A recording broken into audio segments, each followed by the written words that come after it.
Abonnez-vous sur Diamant Noir TV, la chaîne de la liberté d'expression et d'opinion. Abonnez-vous massivement. Diamant Noir TV, c'est votre chaîne.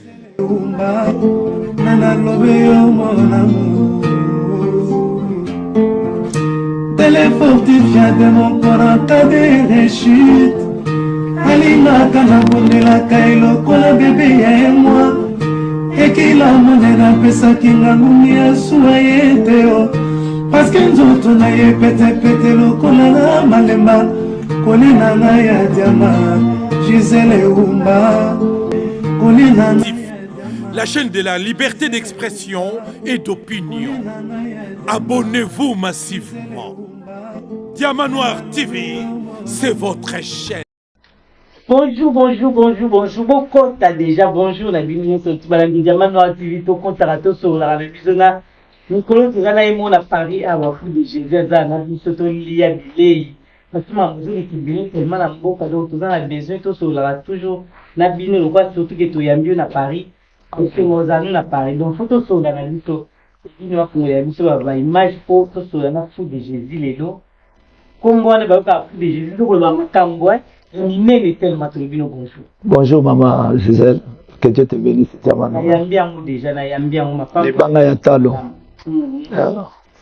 Santé qui toque par la grâce de Dieu, en tout cas c'est très bien.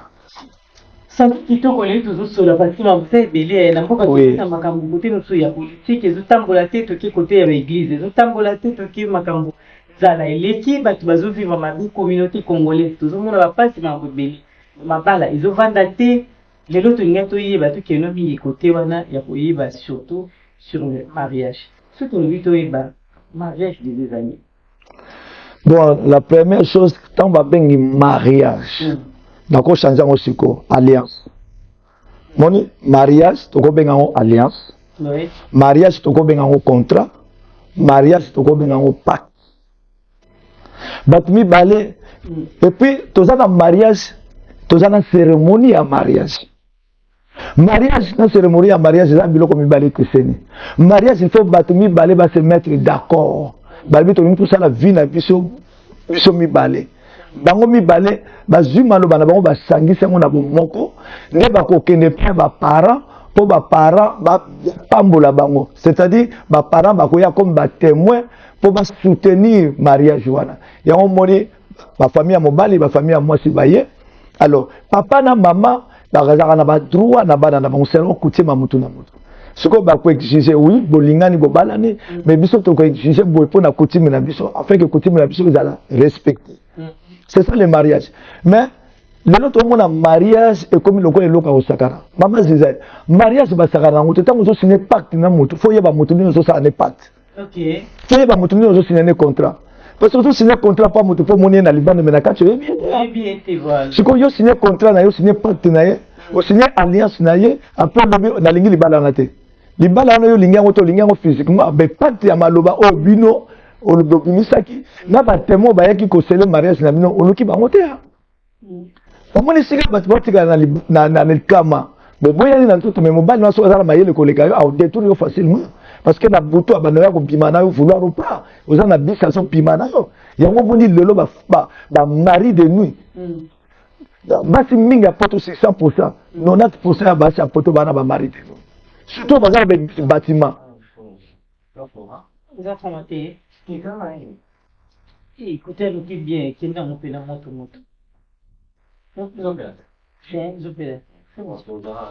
c'est bon arrêtez te fo yoka na mungongo dino ya rango to banda. Allô. OK. Allô zaki okangama angaye. To bandela. Te bandela. Dino tika to bandela pardon. To bandela. To bandela pardon. Pour moi. To bandela.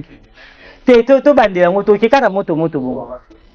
Bonjour et bienvenue sur Diamant Noir TV bana ya mama Kongo no surtout frère na biso pe azawa et dino image afunga biso ba image parce que lelo tozo ke nango show makambo ezo leka na mboka. Toza mambo belé mais toza na ye mokubo ebike tama ya na Paris awa ya wazana biso photo profiter na bango ezaka pena mingi tambola bongo donc to bo moto lo bango na lo mbango eza pourquoi na mboka na biso le to mona makambo sezo marché te tozo mona côté ya politique ils tambola ndenge ils tambola wana tout monde à côté ya l'église ils tambola ndenge ka to ke nango to kindra ni to ke ne to zonga tima ni to ke to ebité na ba famille ils simbate ba mariage na poto ils vanda te ba couple tous ebate peuple congolais tous kindi wapi so ba congolais tous kindi wapi yango lelo tous linga to comprendre situation to kende et pas il y a fou de Jésus sont to ba nika fou de Jésus to ba bonjour na yo na ba congolais ba olanda yo santé le caliboso boni santé. Santé, oui, santé, c'est très bien par la grâce de Dieu. C'est aux Ananzabé qui m'a libéré là. Ah, il y a ça. Mais oui, c'est aux Ananzabé qui m'a libéré là. C'est un problème, on a toujours. C'est un problème, les Ananzabé. Parce que qui m'a tous en anglais, qui a un problème. Oui, ceux qui m'ont allé n'a jamais, n'importe quel problème, il y a au monde, on a le pamba. Oui, parce que qui m'a tous en anglais, libéré là. Donc, qui m'a fait sa question, il y a un moment, David Alba, je suis dans la joie. So, balobi na kana kenda kwa. Voilà. Donc, par la grâce de Dieu, tout ça bien. Et la personne, de connaître sur la Diamant Noir TV. En tout cas, je vous aime au nom de Jésus-Christ Nazareth. Que Dieu vous bénisse. On est ensemble, toujours pour nous faire éclaircissement des Écritures, afin que Bekaï et quoi y a batuba mona polé. Pour nous Congo Zaboué. Pour nous Congo Zotambulate. Congo Zotambulate pour nous yo. Au lingena nous koyambana nous yesu ya soloté. Congo Zotambulate pour yo zana avec le zola nana ba charlatan, pasteur soit déjà ba pasteur. Yango Congo Zotambulate. Parce que mbok etambula na deux dimensions. Etambula na dimension d'abord spirituelle, une dimension physique après. Les politiciens n'ont pas ça de côté, ceux qui ont une dimension spirituelle, peuple a faible. Spiritualité, nous t'étambou ça. Spiritualité, nous t'étambou ça en physique. Donc, les politiciens ont occupé la physique. Encore bon, c'est la moïse, la boutou, bah, baby. Donc, on ça de l'autre côté. C'est quoi la spiritualité, on a pas bon ça, on a. Pasteur, bah, ça, l'anzambé, solo, toujours, à côté de ton gana, le moto. Spirituellement, moto, ça l'a éveillé. Si vous avez fait conscience de la mouki, il y a un moment où vous avez peuple à la mouka. Réveille-toi, toi qui dors. Mais les gens comment entier, il y a un politicien, un pasteur, tout ça, ciao. Parce qu'il n'y a pas là de vrai enseignement. Les gens qui appellent ça Nzamba au Pamboula. Nzamba au Pamboula. Il y a qu'à s'aimer $100. On continue l'église, on monte panier à $100, panier à 200, panier à 300, panier à 400. Ouais, on fait ça 400 Nzamba au Pamboula, n'engue monsieur ça monte on appelle 600. Au moins nous to kumi nango, faut ya niaba. Maman c'est vrai. Nzamba la vie moto a kumi aza camarade ya mokili, a kumi ennemi na ye. Siko bango bazo bisa biso ke to pesa mbongo Nzamba au Pamboula biso. Tala buniama ya solo. Mais celui qui est ami du monde est ennemi de Dieu. Or que l'argent, le monde c'est l'argent. Le monde c'est maman. Si vous mettez bango si bango que boya nambo on église nzamba au pambola bino. Au moins c'est quelque confusion dans le busoto. Nous surtout on est allé tout bon nzamba. Mais peuple azo ko raoula mo peut-être yango nzamba telmi si biso. Comme Moïse, to yena maman c'est biso to zo abo côté. Na musalo zo sala mutafuta nga muto atindinga. Yo mo futa nga kombi. Yo futa nga kombi musalo nga nazo sala ono baba na tongo pourquoi. C'est ça, peuple congolais, il faut avoir une notion remplie de la connaissance. Et connaissance c'est même un développement ya mboka. Parce que l'homme spirituel a tellement éveillé, a dit que les hommes ont des malades. Toujours un peu très bien, toujours. Donc c'est ça, il y a un monde à Congo ça na kao. Congo ça na kao parce que ba charlatan ba ngana, ba occultisme négatif parce que ngana ça occultisme. Oh nandeli. Panzela bisuna. Parce que batu yango mona biso batu bayi binza mbete. Soka yikita occultisme. Bangi tima ya sena. Mutakisi. Non. Kasi yango na mutazi ya. Ça le ngota. Nous surtout Satan zorgezaka ya biso ma ya ko. Ya ko bisango lokola ye. Occultisme ngolo banini. Oui. Moto azo prier en cachette. Baolanda biso baolanda baokama babia ata yo moko pela moto apuya cachette occultisme. Mais oui. Occultisme monde kill poni baba oké na monde na monde. Occulte ngolo banini. Moto azo adorer en secret. Ozomona, c'est ça on appelle occulteur. Est-ce qu'on va bengi occultiste? Non pas na za occultiste. Parce que nous avons qui sont mutalinga semble pas côté na chambre là. On kangi porte. Parce que le chambre les a secret. Ce qui va te venir c'est pas secret donc on a pas que talent pas va passer. Mais ba boss qui va passer va charlatan. Elle va passer va zo porte d'entrée pour na ko détruire ba. Ah, d'accord. C'est pas na yo andako. Yaka liboso na nga gumbamba yebisanga nzambe biso mibale fara. Alors na bango te bimisa na salon, to bimisa on libanda ndako na yo. Mais bango ba yo kité, ba ba secret ndako na bango ba bimisa on libanda ndako na bango. Yango moni destruction. Bongo siko tant to lo baneti côté ya mariage. Ba mariage ezofanda te na poto toza tozomona makamde ezokende. Pourquoi kasi ba mariage ezofanda te? Yebisa biso nanu. C'est quoi les mariages d'abord? Le mariage est ça pacte. Okay. Le mariage c'est ça alliance. Le mariage c'est un contrat. Le mariage est ça c'est ça. C'est ça pacte, c'est ça contrat. Et ça alliance. Yango ba benga mariage, c'est-à-dire ngana tout ça l'alliance. Mais pour engager dans notre alliance, il faut faire attention, il faut connaître la personne où ça n'est pacte. Siko batulelo kala bango apenza. Batulelo bazo bala, ta kuta na mwasa kitoko, mwasa zongenga metenti na ye ayebite. Ozomona, yango lelo baza et puis mariage c'est ça pour na papa notaire, papa no bako bala la lelo lobi bakabwani. Et ça n'a rien à voir avec Dieu. Mariage c'est pour nous les enfants de Dieu. Oyo nzamba kangi na likolo muta ufungula zate, c'est ça le mariage. Mais autrement lelo babala ni lobi bakabwani, wala za bapakano parce que bapakano Bible abenga mo baza ba nyama. Nyama ko bima na papa, abimi na mama, abimi na mwana. Mariage c'est pour nous les enfants de la lumière de Christ, enfants de Dieu. Comment est mariage? Sauf que bala, mutu yo likaki na nsoto, o yebi te bosali pacte, attendre le losali divorce na yo physiquement, spirituellement vous en a quatre alliance. Pour alliance on est là, cesser ou bien alliance sur la photo kata yango, il faut que nous rejoignons témoin ya libala o ba assistant na libala no comme le parents, bakoya. Sinon on a bango libala o bango ba pesa ki bozo. Wala siko famille mobali ba ko déclarer par la parole que te rendre moi na mino libre et à la bouteille na moi na mino komi libre. Là maintenant ba pesa accès au compte mais ça la vie na yo ndengo lingi.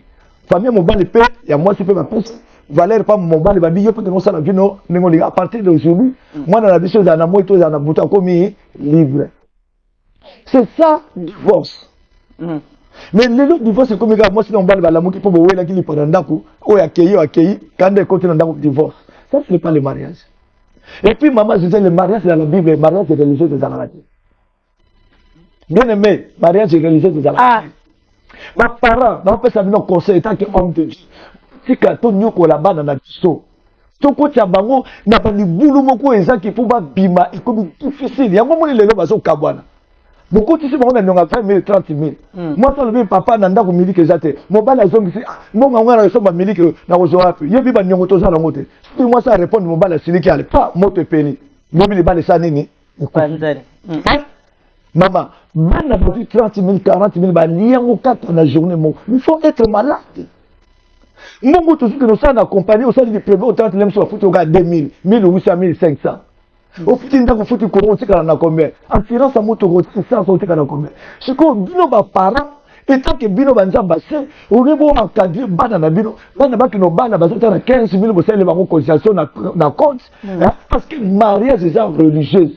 Genèse chapitre 24 Abraham a dit dans les serviteurs les plus anciens de sa maison a que le golukela Isaac moisi kutani na Rebecca dans les boulot ya mai. Le boulot ya mai signifie une femme qui a la sagesse et la connaissance de la parole de Dieu. Quand il y a le boulot ya mai physique parce que ça c'est une prophétie, il y a quand on a révélation, on explique le boulot ya mai sur la nini. Mais nous on sommes pas parler pour la basité. On te papa, on te maman ngamo na za mukolo. Mais à l'époque ma parole sont bazo bala depuis ya famille. Donc comment kulinga ko bala ministre, bana ba président. Mais tout que bala mwana ministre, on sacrifie toute ta famille. On peut se bon mais il en a mon colis maman c'est ah mais bien sûr on dit le bon quand moi na te fois moi ministre on va na te fois moi président il y a des alliances on compte dans le boulot alliance bon boyo bimeza c'est que famille na yo mobima on peut se bon physique mais famille ne comme bilano si ko ba boy ba mais bien sûr oh bon c'est comme na nyoso tu ya ba suri papa na komi na mbongo ko ministre oza na pas to bika ba ministre mais la plupart des politiciens baso servir na parce que c'est fait bien. Alors, ils sont fait amener on peut se beaucoup d'aller. Mais oui, la plupart des ministres sont des serviteurs de Satan. Oui. Bien, vous savez que ma balle est ouverte à tes bons à poto, ma balle est ouverte à tes bons. Non, je pense que pour battre monsieur sur le va comme quoi balle la pour quoi vie. famille wana baza bien bazaka na mbongo a mwana ministre mais la attention que no kota kola na mbongo te parce que libala eza ba bien matériel libala fo batu bale ba se lingana bolingo mona na ya solo mais lolo mabana koma intérêt ça cola la momi mo sala ça cola papa momi mo sala kata na tchetche na ya na carna bien mobala azo profiter na ba bien mwasi il faut comprendre tanga olingo alandi yo te malandi ba bien na yo siko basi peut être mobile à relever bazo lever avec hypocrisie d'un côté présent la momina zip sa momina ah yo sala ki mata obende makambo mais oui ana sherino ya linga kama bise yo sala ki mata obenda yi makambo c'est ça makambo to sokuta leo na communauté congolaise bien la communauté africaine mon père a deux bassi a trois bassi et ça qui les choses anciennes et pendant qu'on a ça Christ o ya ko sangisa ba membre nyoso o to ko sala ka kormo ko ratis yango ba so que Salomon zaki na 1000 femmes basi on a ne so ba membre ya ba to sala ka mutu moko parce que le chiffre 0 la parole de Dieu n'existe pas donc sont 1000 femmes wana longoli on mona atika la ka moko siko biso nyoso to benga makabasi ya Yesu en réalité Yesu azanga na mwasi bon ezanzo to na mais na kata nzoto to mona eza divisé na ba partie c'est ça ko benga ba membre iza mwasi Yesu ngara za mwasi Yesu mais na kati na molimo to sala ka mzoto moko mwasi Yesu donc mariage religieux il faut to tika ba parents na biso mama papa na zo pesa conseil pa ya bana to tika ko traumatiser bana ya mozo mona lelo bana ba kubina ba nyonga ba 25000 ba 30000 na banque bo bino ba parents bo exciter bango ba pesa bino honneur quel honneur que vous cherchez honneur ni bino wolo yo ka sisi mwana na tese voir au fond de la salle, on a 5 000, 7 000. On a mis ce bengaron, non. On a coûté ce souvent qui n'a pas eu détruire, on a famille bazar à passer. Bazo les lanzala, bazo c'est mon un frère aux autres pesate, bah mon fait petit. Mais il y a des gens qui famille qu'on s'appelle là.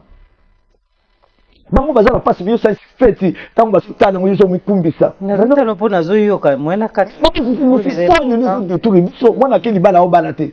Famille ba na kana moi na keli bala o botate. Ah botate pardon. Famille ba na kana po ba ki na fête ba moni mais ba ba souffrir yo ça les dépense pour la ça na bon mais moi c'est ça on sait que on va koti na nenga butu. Bien sûr. Parce que ndo kaza zoba mais pas lembongo c'est bolia ki mbongo ba pourquoi ba lembongo mais jalousie za kati na bango parce que mais ko simba pourquoi on a tout mais ndo ba lembongo siko ba ya kota na butu ezani kindo keza mutu muko aya côté ce esprit à côté ce démon oyo démon ona ça tout ça qui moi pose pour mambolo ba c'est tellement important au moins na kati na zo ngokata malibati pour bande ko bazolanda ba Jean Claude Mabanzo il a dit il a fait ba vandi bazolanda ba Jean-Marc Chibo mavaka la mobala bato Karine amen bovanda wana bolanda biso na boke binyo so partout bozali bo te ba j'aime bo partager vidéo po tozo so la ka ndingi zala surtout makambo yo ezoleka na communauté za pena makasi likamba libala olobi na biso que soki mobali abali yo se bokaboni esprit te bokaboni esprit l'esprit azana no alliance ezana contrat on ezana donc vous comme souffle famille ba boso la famille bazati bozana ko bazande bakozala kaka batata leki na batata kulutu bazali même so bango bakufa bana na bango ba représenter bango donc faut ba famille bavanda kandi bavanda image Jésus pandani bavanda non libala to sangana ki il faut to kabwana à l'amiable c'est ça et le que je vous m'appelle parce que mon père est forte de connaissance yango ngana na sepela na baluba mingi soki abalaki libala kufi fo bazong sambonga libala parce que vous savez il faut que sambonga libala on va empêcher bango basenga so ba facture ba senga lelo te oui pour que tout ça c'est moi libala te vous savez il faut que sambonga la pour alliance wana et ça la vraiment moi na tika libre sinon te bon nous a kana ba problème moi na ki aboti kuna libala kufi ki aboti parce que autambula na service mbali wana mais dès temps on le bien parce que ba famille ba ko kota pe na butu ba pesa yimbongo pourquoi ba yo kota na famille ba kota bango ba na pasi yo que ça sa mariage pour ba monoza loka ministre vous savez au sali mariage mo canon yo sepel au sali canon mais bato yo bengsi ya famille ba kota pasi puisque na mitema na bango ba sepel c'est ça ba rejoindre porte d'entrée moi na kena libala bota ate moi na kena libala ka na musala za kina ba longoli parce que ba tata ba maman bazana bango bazo souffrir yo la sabon que yo za na mbongo mais osali sa bango te siko photo ça nini kati le mariage faut au moins ba couple ko na biso ba taki mariage coutumier c'est ça le véritable mariage qui est dans la parole de Dieu mutambimi sa mariage religieux catholique c'est dans le temps où juste là ta voile vous allez adorer un démon que tu ne connais pas ndenge kati okenda na bacimetière baolati noir bozo koadore bademo moko bino boyebi mpo boza na mais bien sûr donc tokenda kresi toati noir okina biso souvent so ya mais eza kilte mobimba bozosala soko na biso na cimetière tolata noir lata teni eza cimetière lata teni osi biso bayebi olati déjà ke baexige bino noir pembe boza na culte ya bademo bozo koadore demo bino boza na ignorance yo olata elamba ba biso kifo lata elamba pembe na sasi yo olata elamba oyo eza nango na volonté na yo ntango déjà moto aza koexige bino fo lata boye fo bakokota bino na culte moko bozo koadore moto moko bino boza ignorant boyebi te c'est pour cela ozomona lelo Congo pourquoi bapoubele eza na Congo bapoubele eza balieu de repère ya bademo bavivaka na bapoubele bademo bavivaka na salité yango ozomona Congo lelo eza na salité parce que bademo bafandi bazwi esika salité eza na Congo bafulu bapoubele eza spirituel ce sont des démons démons bafandaka na poubele baliaka na poubele po démon afanda esika salité esika solo toilette bapoubele esika eza bacarrefour eza bisika na bango bafandaka wana siko biso ntango toza na cinéma ezopesa yo connaissance ya kochasse démon ndenge bango basasaka démon na église te yo nani nga tata mwasi na ebima lukuta eza mise en scène sasaka démon bongo te ngai mama na ye ngai noko na ye nazobima pe yo bato basolaka na bademo na ntango mobutu lokuta monene yango wana soki nakosi bapaster wana baleka baya koluba tofanda bango farafara. Voici les miracles qui accompagneront ceux qui auront cru à mon nom. À mon nom, ils chasseront les démons. Même s'ils boivent quelques breuvages mortels, ils ne feront absolument rien. Il y a un breuvage mortel, c'est un poison physique. Non, c'est faux enseignement. Pourtant, il y a un faux enseignement que quand tu as Katinunga, il y a un tibal. Ça, la Bible, c'est les breuvages mortels. Mais quand on fait un poison physique, il y a un vous imposerez les mains sur le malade et les malades seront guéris. Malade est malade de la physique. Après le malade qui est le péché. Nous sommes malades qui sont retraités, c'est le péché. Mouton le malade est mouton a guéri. Mais malade physique. Coronavirus c'est qui? On l'a vu pour ce secouya. Si on fait la corona, c'est pas ça que la Bible est en train de parler. La Bible parle des choses spirituelles, mais elle a expliqué des choses dans les choses physiques. Vous chasserez les démons à mon nom. Ce qu'il y a dans la la nana psycho. Maman Zizé. Donc, tu fais une autre. On va vous chérir. Ah, exemple, nettement, si tu fais une autre. On va vous chérir. On va vous chérir physiquement, on va vraiment vous chérir. Vous comprenez? Ce qu'on a dans une mission, nous avons été malades. Nous avons dit tout le monde est évité. Oui, oui. Si moi, même tout petit, tu as fait. Mais, ce cas, c'est le chat du tout. Vous comprenez? Nous, si nous avons connaissance, nous avons ça démon, nous n'avons jamais. Parce que moi, c'est ma petite sœur. Je ne peux jamais le faire. Alors, je t'ai fait. Ça sera des démons. Parce que les démons, c'est une pensée. Ça sera des négatifs. Il y a moi, il y a tout pas, moi, je suis dans le jardin. Il y a des gens qui sont dans le jardin. Il y a ce qu'on a qui peut nous battre mais démons qui ont les serpents, ont convaincu qu'il y a une pensée. Mon père a évité que la tête de moi, si n'a pensé beaucoup négatif. Si quand un démon a saisi moi si ce que les camarades a écouté qui t'a mon amour les péchés ce que écouté démon a un péché spirituel corps n'a vu sur les péchés physiques nous autres écoutez que péché c'est ce qui démon a côté quand nous pas que nous croyons ça dans nous autres ce qu'on dans la Bible dit que vous chasserez les démons c'est dans notre pensée mutu aza na connaissance oyeba ke mutu azobala na yiba godoyo na koyiba ngote l'esprit wana yebiso yiba godo wana poza la nzala otiki ba na nzala tant que na oyiba ngote c'est en train de chasser les démons. Ah d'accord. Mais moi siko bakina ngo l'église yo na ninga tata moi sine bima oyo ko sala nini. Mais la parole de Dieu le bibango. Azo le service les choses physiques afin que comprendre les choses spirituelles. Ya moto j'ai côté ya bato. Yo ke chasser des démons bima na mo bana camarade na yo. Yo ko chasser des démons bima na moi si ya max na yo. Siko yebisa nga démon ko chasser zani. Azawa. Autant que chasser kuna zongi na yeso akotika. Donc pas la ignorance. OK. To chasser ka démon par pensée. Démon ya ka penser. À côté c'est un passé négatif na pas ina yo. Abani ko yebisa que likambo eza kitoko. Yo kasi mutake otila muto poison. Yo kasi ka so non. Azo za la convaincu yo moni tiki ya zumbong suko tiki na quartier bano finga yo moni moninga nonga bongate yo tika la ga bongo le kaye ko démon na do convaincre que nous sommes pas poison tilai ti muta que nous sommes pas poison ti azo bungisango ti azo luka kolo akotila yo luka occasion parce que azo déjà lié na démon na ça joue esprit na captivant comme faible. Ah d'accord. Mais c'est comme on dit moi on écoute ma carte sur RD c'est ça pour elle. Écoute ma carte, il y a pas de connaissance, il y a pas de parole. Au moins le balanzame et ça bilei oyo et je laisse âme. Ton physique to laisse âme biloka mokili. Oui. Mais âme na biso to laisse âme parole de Dieu. Tozana minoko mibale. Monoko tozana ngo eza pona nzoto. Mais âme monoko ne zakalitoi. Yango biso to ana posa mutapesa biso litoi to laisse ye bilei ya kitoko. Soki moto azala kati na yasu connaissance en lié alongwe na koshoko na comme il faut. Bandoki babanda ko kima yo bango. Parce que tant ba ya bakuti olala te. Un voleur ne peut jamais entrer dans la maison d'un homme qui ne dort pas. Mon yves fois yagoyiba fois kuta yo lala. Ndagoyiba. Parce que à moi zakati na ne dort pas ne sommeille pas. Mais soka zala koshokora comme faible. Bagoya pe bazuye ba beti ba kenaye. Mais il y a plein des églises tout le monde a bazo ça. Mais l'église surtout les gens ba charlatan. Ah. Mais ça pas commerçant. Commerçant sous. Soko kutika mbongo na église mais ça église à Satan. Offrande zango bambon. Offrande ni. Ah ba offrande ba pesa wana za mabe. C'est pas beaucoup.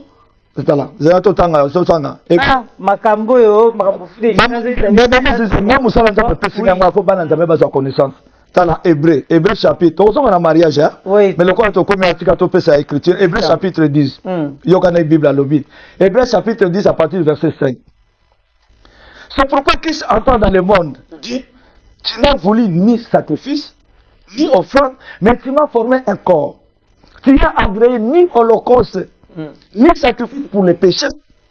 Alors, je dis, voici, je viens dans les rouleaux de livre, il est question de moi, ô Père, pour faire ta volonté. Il n'a agréé ni sacrifice, ni dîme, ni offrande, ni action de grâce. Il n'a voulu ni. Nous, ça m'appelle ça, oh, mais pas c'est qui n'a eu. C'est qui est offrande, pas na na Bible na Bible te ata na Bible kwa yote mais na Bible c'est qui et dit le nom bapisa offrande na likolo au moni Abraham azo sacrifier azo sacrifier Isaac oui mais quand Abraham a sacrifié Isaac c'est ça Abraham qui représente le père a sacrifié Christ ah d'accord on les a prophéties la révélation nango au mona ke Yesu mutabomaka ye ezakatata na ye Yeshua a nzoto a mwasi. Ok na biso musika wana. Oui. Na Jésus Christ a nzambe. Mais alati nzoto alati costume. Oto benga ke lamba o ya Jésus. Jésus n'est pas Dieu, mais Christ qui est Dieu. Oui. Il y a une différence entre Christ et Jésus.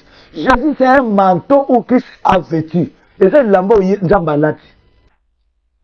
Na nzoto zo mo des lamba o molimo ngelati. Gisèle aza lamba o muto aza na kati no qui est l'âme à lati. Mais aux aza mukona bangu balé ba ko se séparer. Et lamba ozonga na mabele po yaza mabela utai na mabela ozonga mabele. Soko am na yo. Soko ali ata yebi nzambete a okene na nzelo ya ténèbres c'est-à-dire a okene aux esclaves. O fallait que obeta concert ba obimiso na tombo balati sur nzoto kende okota na stade to ni s'appelle. Bato son âme repose à peine au kuta. Et ça nous coûte à tout le monde qui ne repose en fait, surtout ma pacano, ma comme un vrai esclave. Bango tout le monde a balade, ça va on tout va bimana mokili, ba ok na ba maison ya ba coma ko so ba bilamba, ba voiture à chaîne ba so ko influencer maintenant les vivants. Tikulu ba ba so mo émission so mo boy. Na kata surtout na kata concert ba tu va tonde belane so ba tuté. Ba tuté ba tuté. Yuto so pina ko so la pacte na yo na diable. Na la poso ça la plaît. Diable la golate ça va esclave na ye. Bato bazaka na mukili o basalelaka ye bakufa aolata bango nzoto amatisi bango na mukili bango to bango sala plein pour mona ke no père nanga za lupemba après bango na pomona na magasin bankoma bango na pomona batambola na ba partie de luxe wana olobi par rapport à musique ya mokili par rapport à moi comme ba musique to ba musique nzambe zala ta bango surtout bazaka moni ba mtu batonsa ba plein to mona ba stade ba nana sa ki plein wana Mike Kalamba ça qui plein ma kaka mutu mo basalelaka te basuka kombo étiquette batie ah ba changer ka kombo ba changer ka kombo mais na kati nango za télévision biso to biki wana ba pasteur batanzambe oyo koto Tala. le bénéfice va faire baba ta un pasteur. Oui. Un pasteur à Zanan. Un pasteur, tout parent c'est un pasteur. Un pasteur c'est celui qui prend soin de ses brebis. Oui, aux hommes on a le nom brebis ba comme collègue ça va ba charlatan. Non pas pasteur, non na zo soin ba minyo so na zana bango. Tomo tena obenga mo boni kuna bola libia boza bien. Nini kuna boza nini note papa to za bien. Miliki zangi to miliki zangi. Papa ngana linga to na classe mona na mbongo te ba senga biso na classe. Bon, les gars, zo mbongo boy. Il a dirigé na pasteur, na zo veiller parce que mission papa na bango tinga na veiller na ba. On a la zangi le côté. Mais ce qui se comme bana misala, bana chef, na comme ko servir.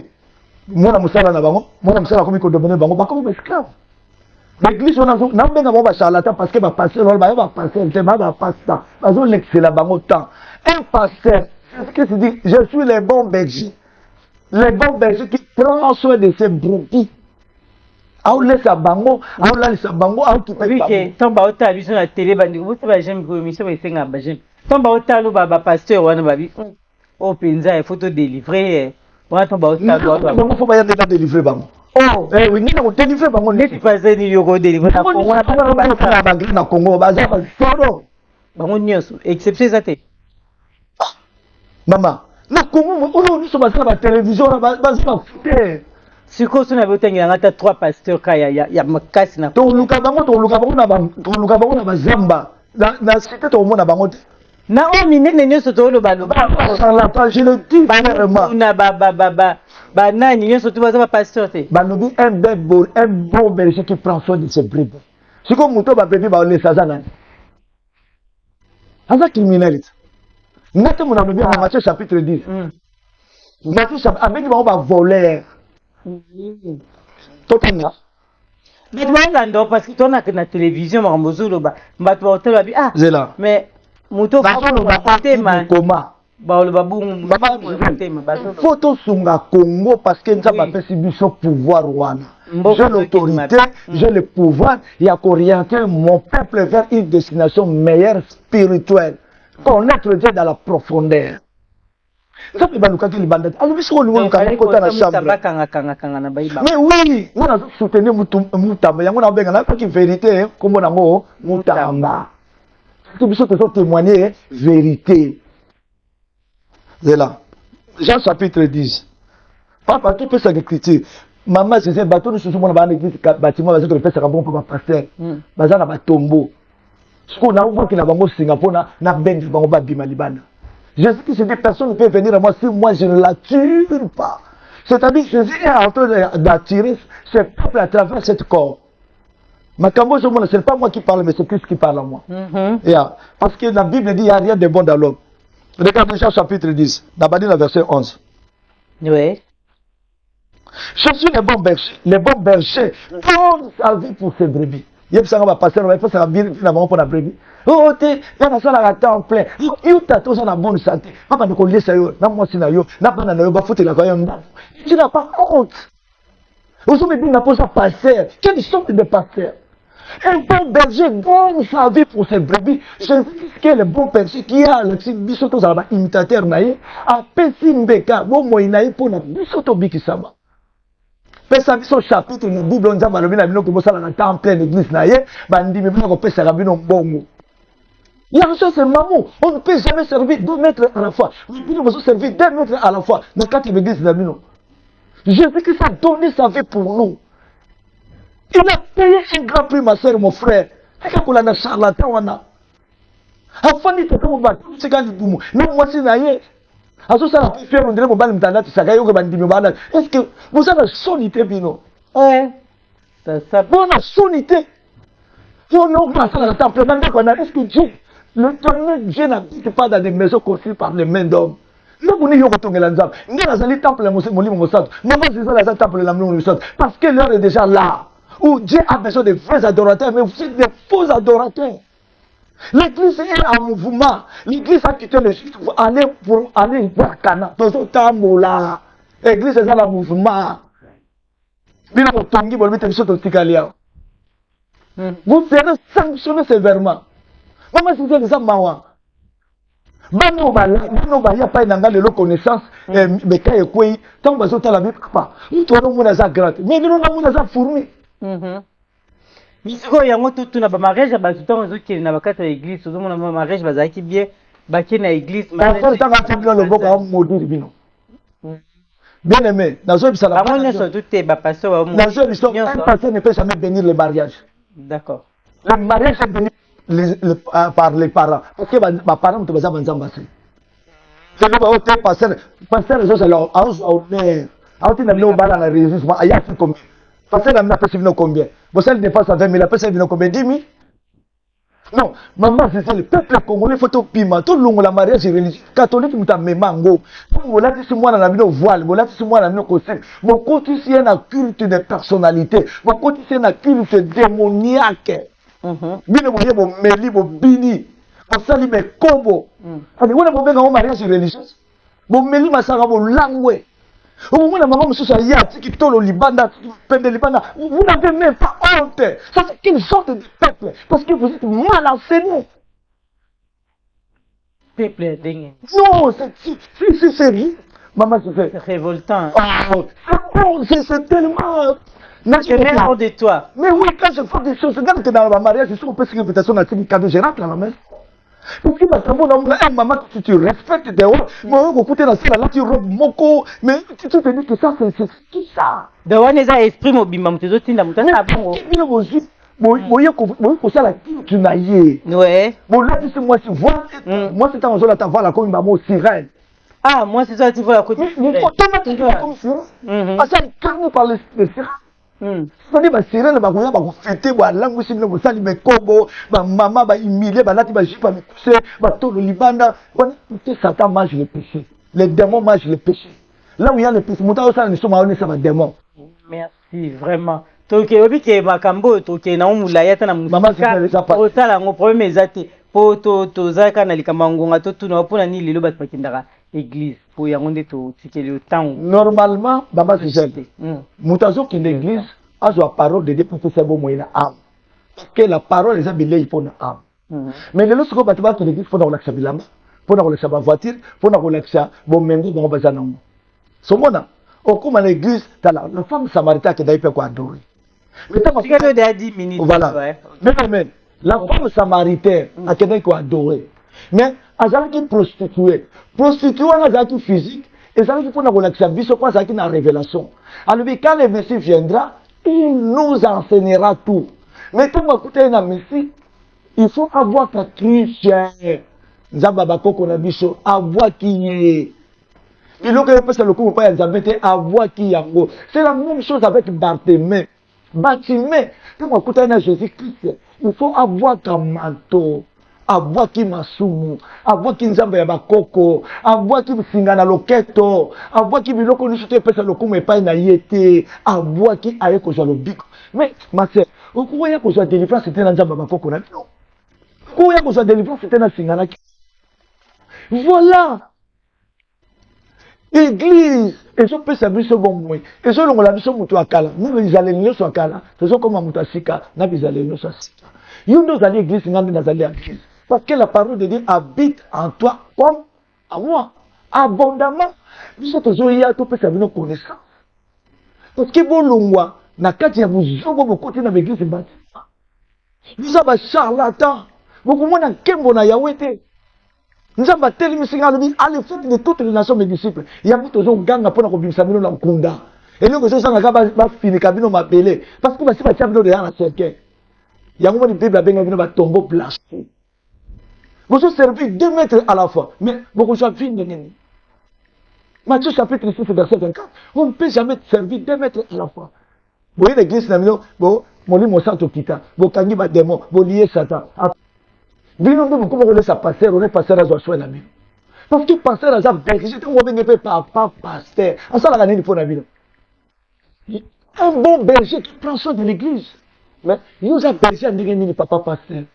Au moins la maman batamukolo zo benyepe ça c'est ma fille. Yo kubuta mwana ndengwana. Yo kubuta mwana ndengwana benyepe ma fille. Yo ça passer ce que aujourd'hui soigner nos joie nae. Vous bima na l'église à charlatan. Yango batongeli bino basala minene pour bana ko détruire ba bien na bino. parce que y babino ba chance il y a un moment là ba divorce partout. Un pasteur ne peut jamais bénir une mariage. Sanga na mukanda ya Nzambe mosali nini ya Nzambe kana ko pambola mariage pesa na chapitre tubina tumutanga na Bible. Les mariages religieux n'existent pas. Aujourd'hui, le pain, ceux qui m'ont bali à bali coutumier, à quoi ils costument moi, si on a été à combattre la religion. Ils vous en ont. Ils vous en ont. Les mariages sont honorés de tous. Tous sont honorés sur la signe. Tata, maman, famille mobile, famille à papa, à moi si, ma camarade bayi, na mariage coutumier, bango nyo so bayi ko honorer moi si, papa. D'abord c'est la bénédiction. Quand le père accepte déjà se marier, c'est ça la bénédiction. Vous souvenez de la bénédiction. Ce qui t'attend 10 000 mois dans la voilà bénédiction, moi là béni. Mais il y a besoin de dans l'église pour là tu sais voile entre tout besoin battre tant là tu vois comme sirène azo quoi torer bateau bino pour ça ignorance. Il y a beaucoup de choses à quoi c'est bino. Moi c'est tant là tu vois le comme sirène au comme quoi adorer au bano mona na ndoto no mona ba sirène ba no ko joyeux parce que yo là tu o adapter bango. Papa n'a pas sa conseil maman Diamanoa ba longwa na makambo ya mariage religieux to détruire ba na biso to pesi bango ba silence to pesi bango ba ménage parce que to ko ko tiamo maman o bi so moi non le là ko bana ana 15 000 20 000 na compte ce que moi ça kaka a checker na carte attend le 20 000 santé zoya monsieur moi na ki a checker moins 25 000 ya nyongo moi na bandi stress akoya ndeko papa miliki ezate yibi banoko tozo futate ngo miliki na kozamba na somba makelele bandi ya mikemi ti mwasi lobi a démissionner azu mukumba tikeli mobali e mobali pasa okina na mukumba abandi koloba mikolo nyonso alliance basala kina mwasi e ko mema malédiction par mwasi obona ga lobi mwasi abandi mobali lobi bakabani abandi pratique mobali na mukumba bakabula ki bango mibale. Voilà un peu et donc le mariage que Dieu bénisse vraiment la communauté congolaise et toute l'Afrique parce que Dieu a élevé Bisso et tant que Bassal n'est pas tout à connaissance. Bisso ne ni dim, ni mbongo, ni ton général pété. Tu peux ça qui l'autre côté parce que Jésus a fait ça qui makila na ipo na Bisso. Voilà. Tu as été à l'iloma au félé, mon toi a fait singa musala yom ta au futanga, bino au futanga l'oni. Mais bino va passer le nom de Jésus futanga bino c'est. C'est la royaume de vous êtes la même de parce que vous êtes des païens, vous êtes des cowboys fatigués.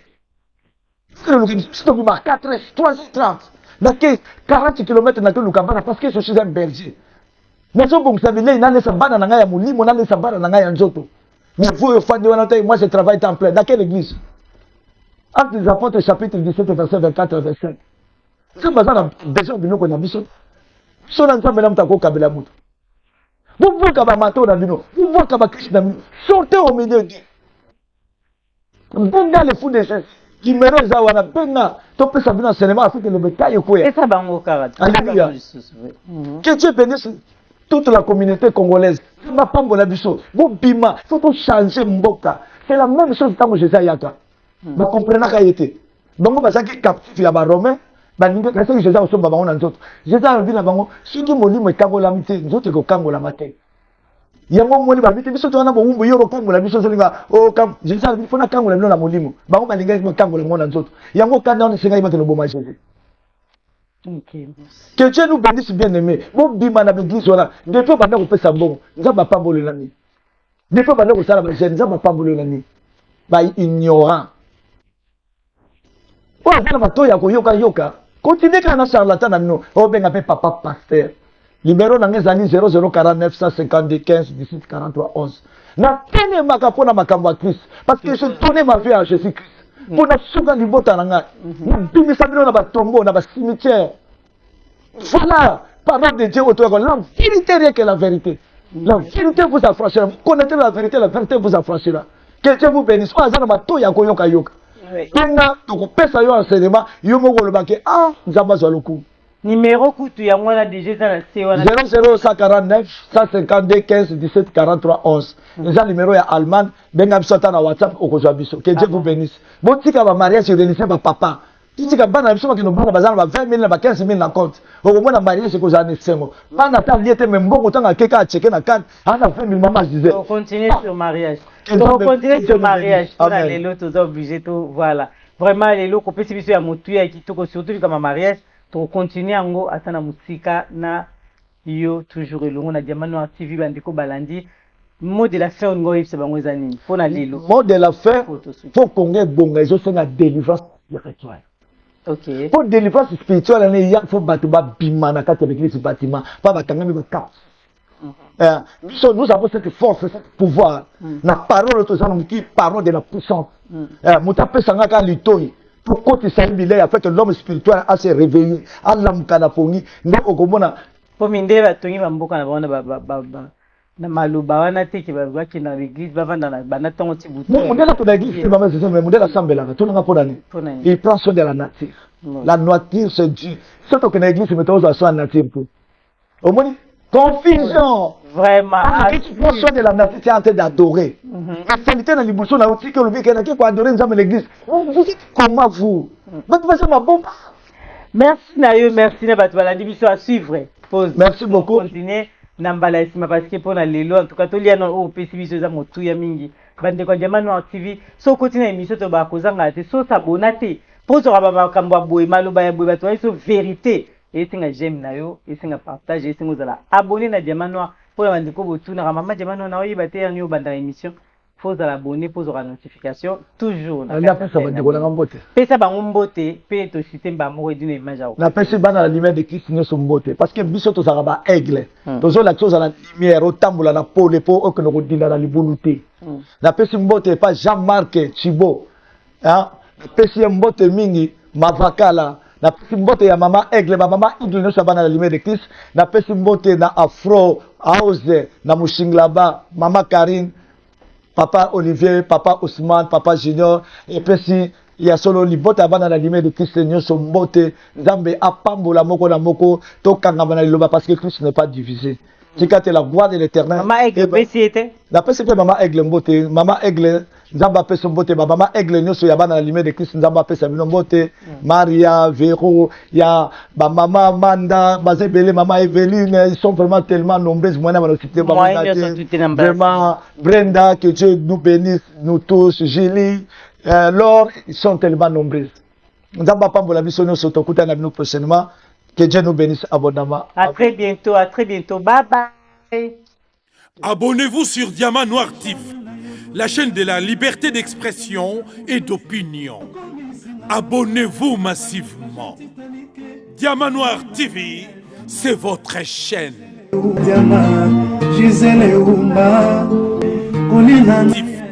La chaîne de la liberté d'expression et d'opinion. Abonnez-vous massivement. Diamant Noir TV, c'est votre chaîne.